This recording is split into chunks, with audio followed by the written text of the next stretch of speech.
So I watched Jung E, or as an Australian like myself would pronounce it, Jung E. It's a Korean Netflix sci-fi movie where humanity had to leave Earth due to climate change, accurate probably, and has to take refuge in space-built shelters in space, which does not come into play in the movie really, as most of the movie takes place in a research station on one of these shelters, so it could have taken place in a research center on Earth. But anyway, we'll move along. The movie tackles the concepts of persisting human consciousness after death through cloning brains and transferring memories and stuff like that into the AI, and also dealing with the death of loved ones that are close to you and classism. It barely touches on some of these subjects and doesn't go any further with them. For example, on classism, there's different ranks on how your brain gets transferred. They have like a class A, B, and C, and people are treated differently depending on how much money they have and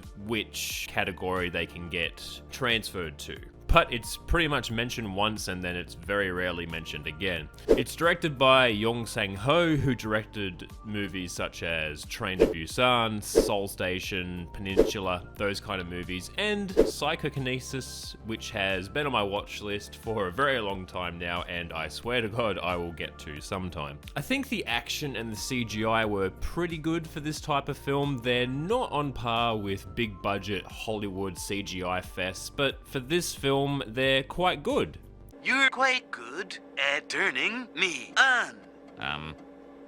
You probably should ignore that. But the action scenes can get repetitive because the same sequence gets played multiple times. They're like researching Jung E and seeing the last mission that she was on and what went wrong and see if they can push it further. So you're just basically seeing the same action scene again and again until the final action set piece. The movie has an interesting premise and interesting subjects in place, but I think it needed more time to improve them. This is probably another example of a movie that needs to be a series just to expand on everything a little bit more and then get cancelled after one season, as Netflix does. Can't really recommend the movie unless you're into AI, science fiction, or uninteresting melodrama, but outside of that, I can't really see just regular moviegoers wanting to watch this movie, which you can watch on Netflix. But you don't always have to take my word for it. See the movie for yourself and come up with your own opinion.